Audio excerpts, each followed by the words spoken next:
Hola, ¿qué tal? Bienvenidos a una nueva edición. Este es un programa exclusivo de Prensa Alternativa. Agradecer, por supuesto, a nuestro invitado Ariel Umpierres, que como siempre, usted ya lo debe recordar, conocidísimo de la casa. Mi nombre es Enzo Anchante. Ariel, agradecerte por tu tiempo y tu disponibilidad para hablar con nosotros, porque hoy estamos tocando, Ariel, un tema que le resulta importante a toda Latinoamérica. Ariel, muchas gracias por tu espacio, por tu tiempo, tu, digamos, generosidad hacia nosotros para poder hablar sobre estos temas. Ariel, hola, hablamos de un tema puntual que todo el mundo está tocando en todas las editoriales de todos los países, al menos en América Latina, la situación en Ecuador. Bueno, un tema, en primer lugar, muchas gracias por la presentación. Siempre es un placer estar en Prensa Alternativa con todo el equipo del J. Un placer, un placer. Y siempre cuenten conmigo. Vamos a hablar de un tema extremadamente doloroso para América Latina, que es esto que se produjo ayer, estas tomas de televisiones, de la universidad, de espacios públicos, en fin, esta demostración exuberante de violencia, de poder mafioso, de poder delictivo, frente a una sociedad que quedó perpleja, los hermanos ecuatorianos. Así que, en primer lugar, un abrazo a ellos y a todas esas cosas que pasaron, que vimos imágenes realmente espeluznantes. Así que muy afectados, muy emocionados por eso. Sin duda, América Latina ha tomado nota. Claro, alguien me dirá, bueno, pero al lado de las cosas que pasan en México, donde cuelgan personas de un puente, en fin, hacen cosas que ya todos sabemos y que las vemos con cierta regularidad a través de los medios de prensa, o la misma Colombia. Nos recuerdan épocas muy tristes, muy violentas, como las de la época de Pablo Escobar y que está en las series de televisión. En fin, la síntesis o la primera impresión es que esta América, América Latina, que sin embargo está considerado el territorio, la región más pacífica del mundo, porque no hay guerras aquí, no hay guerras, no es Ucrania, no es Palestina, no es lo que pasa en Asia, no es lo que pasa en China, donde permanentemente o cierta regularidad hay guerras. Aquí no hay guerras, afortunadamente desde hace mucho tiempo. Sin embargo, es el continente más violento del planeta, es decir, mueren muchísima gente, muchísimas personas, o son heridos, y lo que sigue como a continuación de ese tipo de violencia son los desplazados internos, los miles de personas que tienen que huir de su provincia, de su región, de su ciudad a otras. Como punto importante, hay una diferencia entre desplazado y refugiado. El desplazado es aquellas personas, aquellas poblaciones que se mueven dentro de su propio país por efecto de la violencia o de otros efectos. El refugiado es el que sale de su país y trata de buscar refugio en otro país ante estos hechos de violencia. En el caso de América Latina, son miles de personas. Colombia, ya estamos cansados de repetir, y es duro porque uno parece como que se acostumbrara a esto. En lo que hace a esto de Argentina, de enviar tropas y demás, me parece que es un efecto propagandístico. No creo que Ecuador necesite que Argentina le mande tropas para sojuzgar a esas bandas armadas y delictivas. Dicho sea de paso, Argentina tiene problemas muy graves también de violencia, de narcotráfico, de crimen organizado y demás. Hay regiones y sobre todo ciudades. Hay una ciudad que se llama Rosario, que está a unos 300 kilómetros al norte de la ciudad de Buenos Aires. Es una ciudad portuaria que, como tal, se dice que entra y sale mucha droga desde allí. Parece una ciudad que ha sido no copada, porque yo he estado hace poco y voy con cierta regularidad, y no es que no se pueda andar por la calle, no es que no se puede hacer nada, porque no es verdad, pero realmente hay momentos delictivos o ajustes de cuentas entre bandas delictivas que en ciertos barrios, en ciertas regiones, causan un enorme terror y asustan muchísimo. O sea que Argentina tampoco puede dar la imagen de que está todo bien acá y que le sobran recursos, porque no No, es así. incluso Ariel, Es muy irónico lo que ocurre porque recordemos que hace unos años el Javier Milei, previo a la postulación a la presidencia, refiriéndose obviamente a estos fascinerosos como la mafia, había hablado incluso de que el Estado era peor que la mafia. No sé si tú recuerdas esas palabras en un programa hace ya muchos años. Javier Milei, qué irónico cómo esta situación podría hacerse muy, muy compleja, ¿no? En su momento Milei trataba de ponerlos incluso, dijo él, recuerdo clarísimo, que la mafia, dentro de todo, a diferencia del Estado, tenía códigos. O sea, poco más y los canoniza, ¿no? Por lo que dijo Javier Milei en ese momento. Sí, Milei ha dicho tantas barbaridades y se ha contradecido o ha cambiado de opinión que no es un hombre serio. Lamentablemente ganó las elecciones, digo lamentablemente por el resultado. El acto eleccionario fue limpio, fue correcto y la democracia funciona y está muy bien. El que gana gobierna y el resto se opone, y en eso estamos muchos tratando de hacer una oposición responsable, seria, democrática y republicana. Pero en fin, yo lo que quiero, Enzo, si tú me permites, a mí me gustaría darle una cierta dimensión histórica a esto, porque de lo horrible de las cosas que están pasando en Ecuador, todos los medios se están expresando y todo el mundo dice que es horrible y que está mal y que hay que terminar con el narcotráfico y que hay que eliminar el crimen organizado y que todo eso lo dicen todos y está muy bien. Ahora, yo creo que hay que darle un análisis un poco más amplio. Yo creo que hay alguien a quien alguienes, si quieres ponerlo en plural, mal dicho, pero en plural, a quienes les interesa que América Latina sea así. Hay gente o hay poderes externos a América Latina que le interesa que América Latina sea un caos permanente, un tembladeral permanente. Porque hay que decir que Ecuador no era Colombia, no era un país, sí, claro que había problemas de narcotráfico, pero no había tomado tal dimensión como la ha tomado los últimos años. Y dejo de lado la discusión si era el gobierno de Correa, si era en el gobierno de Lenin o en el de Lasso. Todo eso hace a los ecuatorianos y a los analistas políticos. Estoy diciendo que como tendencia este factor, este fenómeno, este delito se ha ido acentuando. Pero claro, no era México, no era Colombia. Pero lo va a ser, o probablemente lo sea. Ojalá que no, ojalá que el gobierno del joven presidente pueda poner orden. Bukele lo ha hecho a costa de todo lo que sabemos, pero bueno, los salvadoreños están contentos con él. Y no entro en esos detalles. Digo, ¿a quién le puede interesar que América Latina sea un continente estable, republicano, democrático, que progrese, que sea pacífico, donde puedan haber discusiones y batallas, pero que dentro del marco de la ley? ¿A quién le puede interesar que América Latina deje de ser eso y se convierta en esto que es un continente prácticamente ingobernable, donde los gobiernos duran poco, ya sea de derecha o izquierda, ¿no? Permanentemente hay crisis institucionales. Bueno, el ejemplo del hermano pueblo peruano. Yo no sé si era bueno o malo el gobierno de Castillo, pero había sido elegido democráticamente y vino esta señora con los poderes de la oligarquía criolla peruana, con el apoyo de la Embajada de Estados Unidos y ¡paf! Lo sacaron con argumentos bastante débiles, bastante débiles. Y bueno, algo pasó en Ecuador también. Lasso no pudo terminar su gobierno. Boric está allí, que no puede terminar de gobernar, no sabe si la reforma constitucional va a salir o no.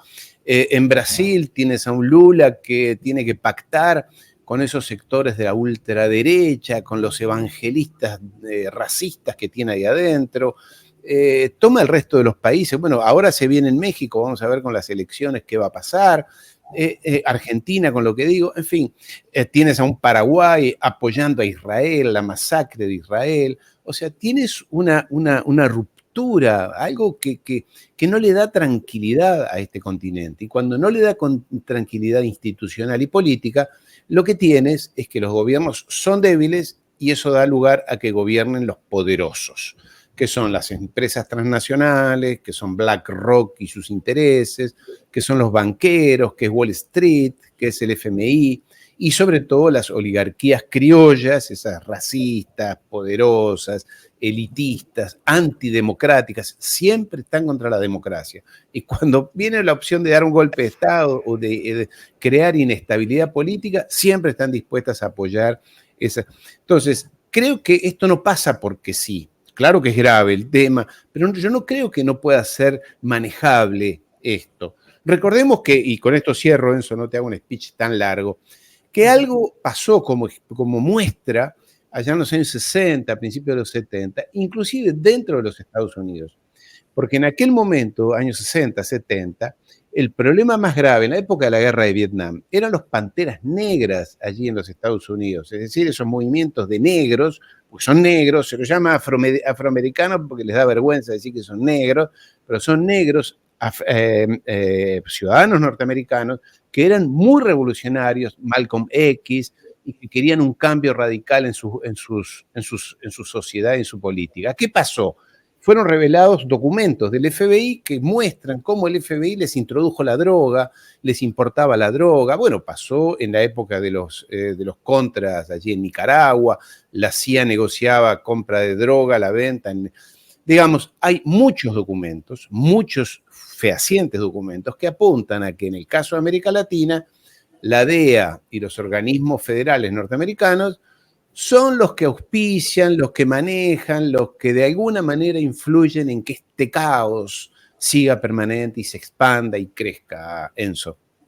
Y desde la mirada de Milei, precisamente, Ariel, tú hablabas sobre este detalle, ya se escucha en el lado de la ministra Patricia Bullrich el hecho de que este asunto que se está viviendo en Ecuador trágicamente debería ser atendido en bloque.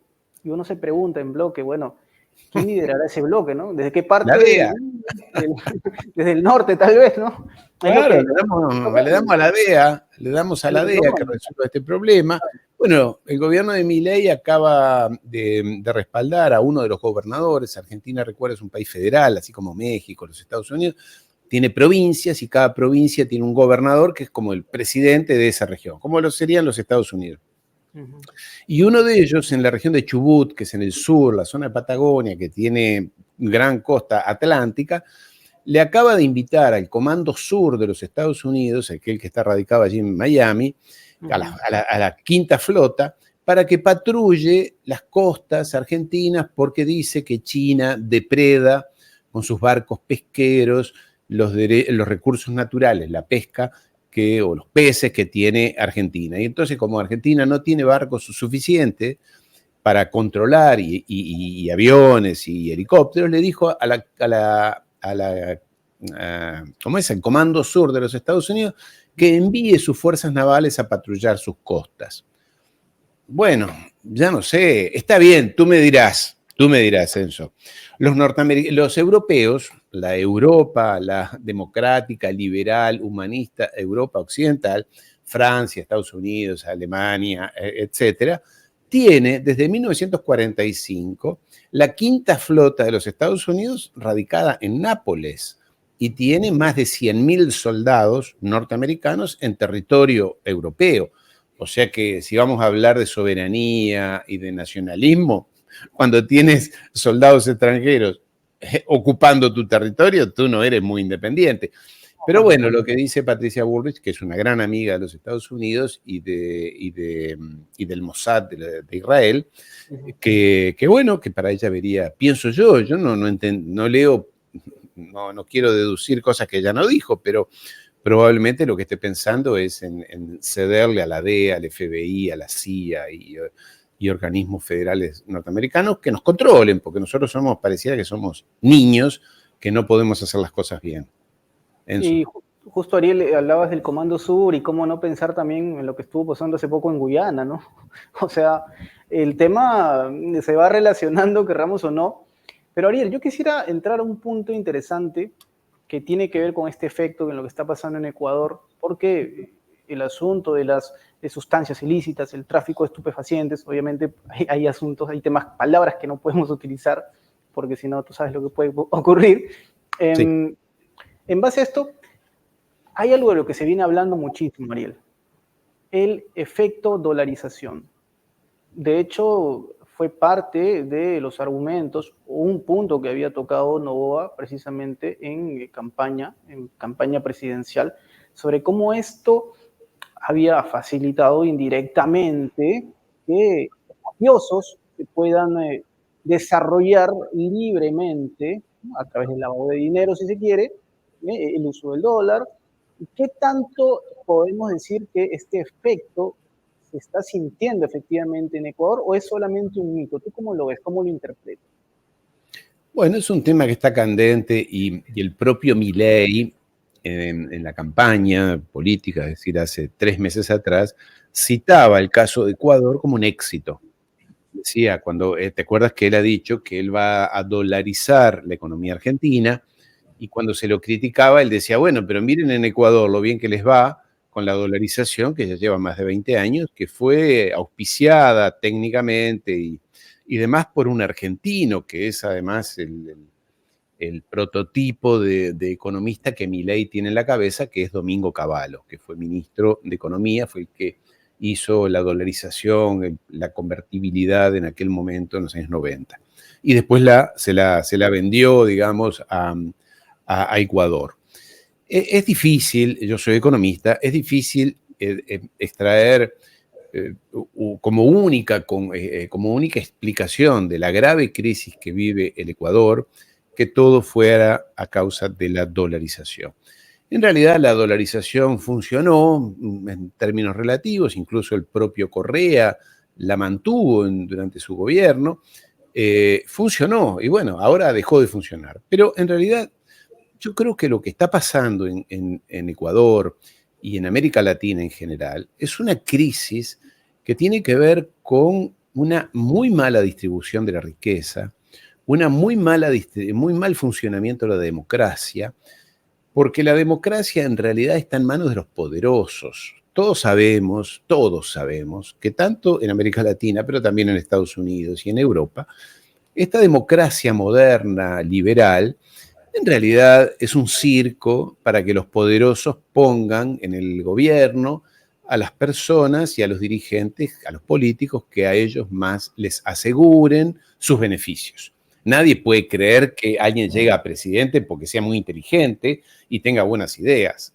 El Ecuador está lleno de gente formada, capacitada, con buenas ideas, lo mismo que Perú, lo mismo que Argentina.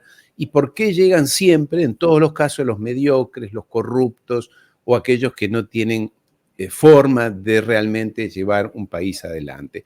Porque lo eligen los poderosos, lo eligen los medios de comunicación. Aquí a Milei, para dar un ejemplo, lo llevó al gobierno los medios de comunicación. Era un muchacho que hablaba de economía en la mesa de un bar, con amigos, como puedo hablar yo. Y hablaba hasta que alguien, aparentemente fue personas muy poderosas de la colectividad judía argentina, muy ortodoxos, que dijeron, epa, este hombre tiene, además de estas ideas medio loquitas, tiene mucho carisma, tiene energía, tiene ganas. Y así fue, en 2 años lo hicieron presidente. Como lo hicieron a Macron en Francia, tampoco pensemos o lo hicieron a Biden en los Estados Unidos. Biden medía 5 puntos de popularidad en el momento y lo eligieron candidato del Partido Demócrata, le robaron la elección a Trump y ahí lo tienes, presidente. Y Kamala peor que él. Entre los dos creo que no sumaban 12 puntos de intención de votos, como sí sumaba Bernie Sanders, que era el más popular, el más querido, el más respetado, pero peligroso para los grandes capitales. Entonces dijeron, a Bernie no, le lo sacan y te lo sacan. Por eso es que están teniendo tanto crecimiento canales alternativos, como es Prensa Alternativa, como es otros canales donde las personas buscan informarse y escuchar versiones diferentes. En el caso de América Latina, yo no diría que la dolarización ha sido la culpable. Ha dado lugar, sirvió lo que sirvió, aportó lo que aportó, los historiadores harán su análisis. Lo que sí es clarísimo que allí hay pobreza, allí hay injusticia, allí no hay democracia. Entonces, hay elitismo, hay racismo.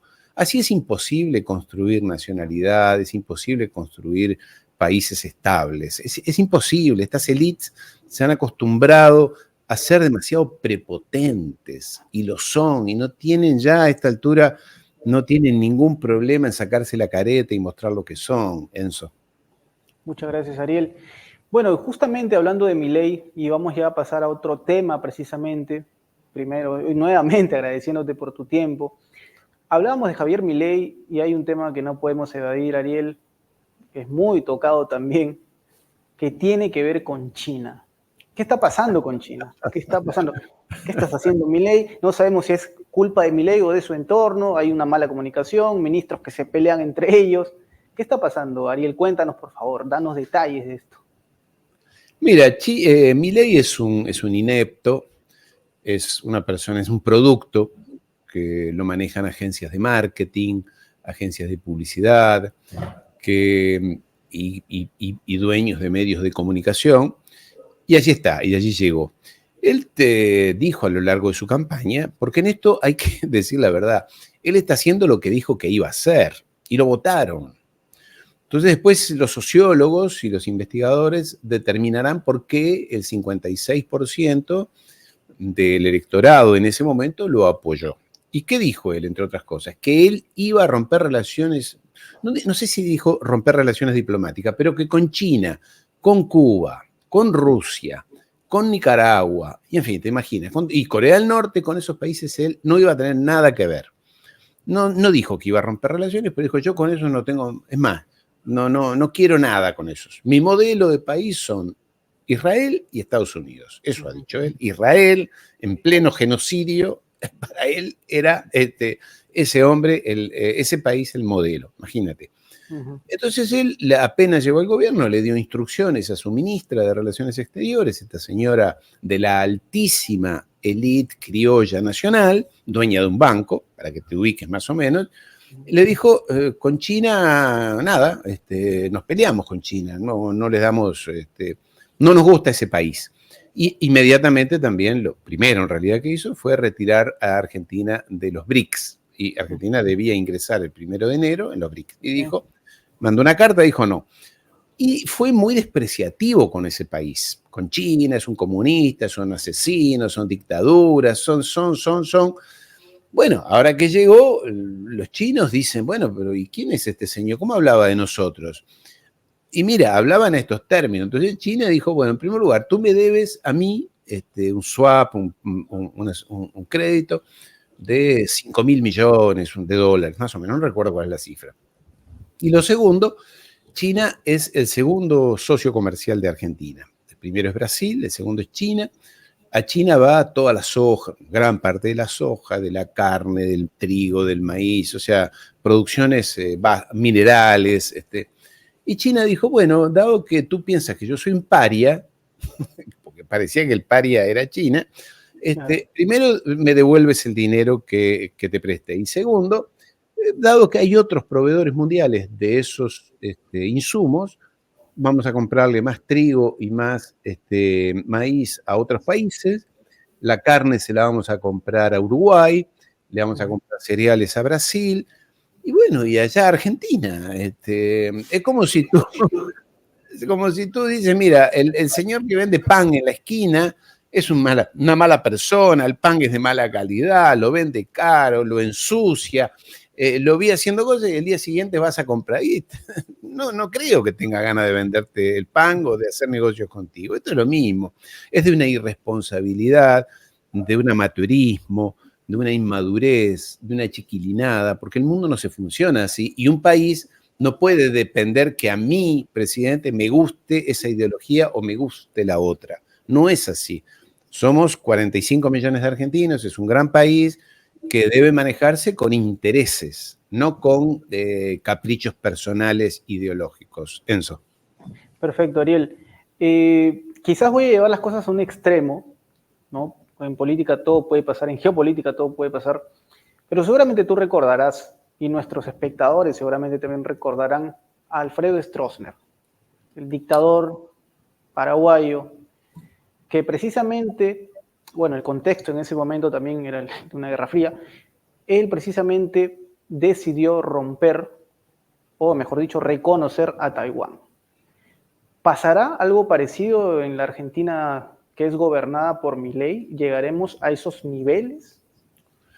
Mira, sería un gravísimo error, pero Milei dijo que va a hacer, lo dijo muchas veces, y pienso que lo va a hacer, que es trasladar la embajada argentina allí en Israel de Tel Aviv a Jerusalén.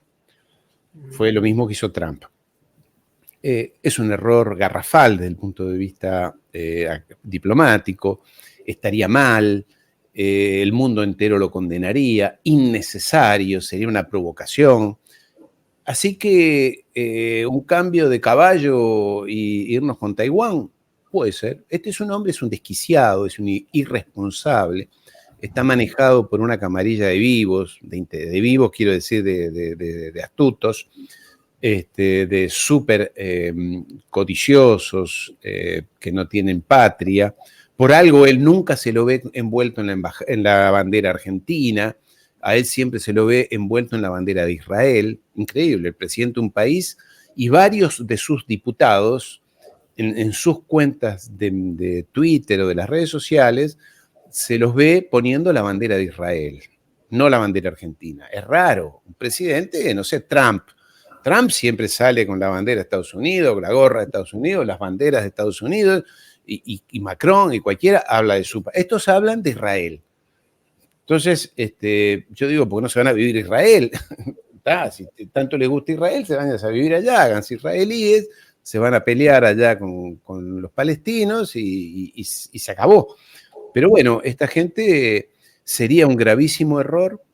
Recordemos que creo que 7, 8 países en el mundo que reconocen a Taiwán. El resto de los... Paraguay, claro. Sí. En el caso de América Latina es Paraguay y creo que Honduras o Guatemala, no recuerdo cuál es allí en América Central, que también reconoce. Pero creo que hay un cambio, que había, esa es la postura, pero la presidenta Castro ha modificado. Exactamente. Ha cambiado esa. Pero en el caso de Paraguay, yo no sé, ellos tienen un acuerdo con Taiwán, mandan estudiantes y Taiwán les regala algunas cosas. En fin, no quiero opinar de Paraguay, pero en el caso de Argentina, a mí no me llamaría la atención que este desequilibrado mental que tenemos por presidente, una vez más, se maneje por sus caprichos. A mí no me gusta y hago esto, pero hermano, hay un país detrás, Enzo. Una política tal vez ligada al trumpismo, porque recordemos que Donald Trump era, bueno, obviamente, si bien es cierto, se le reconoce, entre otras cosas, a Trump que él buscaba mucho, como tú mencionas, hacer las cosas para su país, sí es verdad, y una de las cosas tenía que ver con esta competencia con China, una política de mucha rivalidad, de animadversión hacia los chinos, que no era la misma hacia los rusos, por cierto. Uno se pregunta si es que Milei está tratando de alinearse a un posible segundo mandato de Donald Trump. Si esto obedece precisamente a esas políticas que seguramente podrían retornar cuando Donald Trump, uno nunca sabe lo que puede pasar, pero pueda tener un segundo mandato, ¿no?, en los Estados Unidos. Sí, bueno, todo parece indicar. Yo me permito no aventurar, pero ni pronosticar, pero yo creo que tiene altísimas probabilidades de regresar al poder en el 1 de enero próximo, Donald Trump. Pero este hombre, mira, puede ser lo de Milei, pero Milei se fue a Estados Unidos y no sé cuánto pagó, porque eso no se hace gratis. Tuvo un almuerzo con Bill Clinton y lo abrazó a Bill Clinton y se reía. O sea que este hombre de ideología no sabe nada, de política no sabe nada, de economía menos. Yo soy economista y te digo que las pavadas que dice de economía, nadie se las toma en serio, pero como son grandilocuentes, yo quiero la libertad y la libertad. Es como decir, quiero la felicidad del mundo. Sí, ¿quién se va a oponer a eso? Pero en el caso para volver a Taiwán, podría ser innecesario, obviamente, porque, bueno, innecesario y provocador y dañino para el país. Esto sería malo para el país, porque pensar que un país puede mantener relaciones que en el caso de Argentina son estratégicas con China y pelearse con ellos en base a lo que es el tema más doloroso para China a nivel internacional, como es Taiwán. Están a punto, no sé, a punto no, pero están ahí siempre al borde de una guerra, y que tú le digas, no, pero yo voy a hacer negocios contigo, pero estoy enamorado del otro de enfrente. En fin, es toda una payasada irresponsable, Enzo. Muchas gracias, Ariel. Bueno, hemos ya llegado al término de esta edición, esta super edición, como siempre, agradeciéndote, Ariel, por tu presencia y tu generosidad hacia nosotros.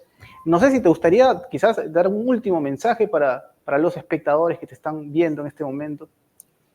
Mira, siempre terminar con lo que empezamos. Esta América Latina que parece casi que ingobernable, siempre dolida y sacrificada en torno a temas de la violencia, el narcotráfico, bandas organizadas. Yo lo que digo siempre lo mismo. Un Chapo Guzmán, un Pablo Escobar y todos los que se te puedan ocurrir nunca podrían haber existido o tomado la dimensión que tomaron por sí solos. Eran personas completamente analfabetas, no sabían sumar 2 más 2, vivían escondidos, estaban rodeados de personas de una mediocridad, bueno, gatilleros, violentos, etc. Nunca jamás podrían haber construido esas empresas delictivas, pero empresas al fin, de dimensión internacional, haber hecho negocios internacionales, haber manejado y lavado, pero manejado volúmenes de dinero impresionante, haber establecido redes de logística, de infraestructura, extremadamente complejos, porque no es eso que representa una serie de Netflix, lo que en realidad es. Estas son empresas extremadamente complejas, son empresas delictivas, pero empresas por sí solos. Esto lo hicieron ellos, pero son el fronting, son la imagen que siempre es necesario tener para que cuando cae uno suba otro. Detrás de ellos siempre hay los niños bien, los que han estudiado en las mejores universidades, que pertenecen a las mejores familias, que van a los mejores clubes, que van a los mejores colegios, en nuestros propios países, allí en Colombia, en México, en Perú, en Argentina, esas élites de personas de bien. Bueno, en general son los contadores o los administradores, son los abogados, son los gerentes de marketing, que además en épocas pasadas esas familias eran las contrabandistas, contrabandeaban de todo, que tienen ya un pasado delictivo y que ahora se han reciclado a montar estas redes delictivas extremadamente complejas, que además de todo esto requiere mucho contacto político, mucho contacto con personas de poder. Tú no puedes mover miles y miles y miles y miles de toneladas y miles de dólares y millones de armas porque sí, porque eres un osado. No, esto no funciona así. Para eso hay que tener mucho poder en la justicia, en la política, en los diplomáticos. Mucha complicidad, básicamente. Muchas complicidades, que un Chapo Guzmán no podía sentarse a la mesa con un juez, con un abogado, con un diplomático. Lo hacían otros, que son los verdaderos cerebros, los que realmente manejan esto. Y entonces es allí donde aparecen las oligarquías criollas nuestras, que son las principales responsables. Y como bien lo dijo el presidente López Obrador de México, dijo, qué curioso, siempre los capos de la droga son latinoamericanos. Son el Chapo Guzmán, Pablo Escobar, y en Estados Unidos nunca hay un capo de la droga que caiga, nunca cae nadie, nunca caen los que lavan el dinero, los miles de millones de dinero, de dólares de los bancos. Lo dijo también el presidente Petro de Colombia, los que ponemos los muertos somos los latinoamericanos. Qué curioso, allí no hay capos, no hay un Chapo Guzmán, Johnny Walker o Johnny como quieras. No, son todos latinoamericanos, ¿no? Generalmente. Cortada, por ejemplo, era. No, por ejemplo, claro, pero ya. Vamos al efecto Hollywood. Exactamente, o Al Capone, pero ya de eso después aparecen las películas de Hollywood sobre la mafia y demás, que dicho sea de paso, las películas de la mafia generalmente están financiadas, las producciones vienen de la propia mafia, porque lo que se intenta es hacer de eso algo glamoroso, ¿no? Glamoroso. No es los cárteles de Latinoamérica no tienen nada de glamoroso. En cambio, los de allá sí, la película El Padrino, esa música, ese ambiente delictivo, pero varonil, viril, pero glamoroso al fin. Lo de ellos siempre tiene un costado hasta atractivo, pero siempre, por eso es interesante, siempre las charlas con ustedes, con el J, es ver lo que está detrás de la apariencia, ¿no? Ir un poquito más al fondo. Por eso siempre es un placer. Así que, Enzo, te saludo. Muchas gracias por la invitación. Gracias a ti, Ariel. Gracias a ti. Bueno, amigos, esto fue Ariel Umpierres, como siempre, aquí con nosotros en Prensa Alternativa.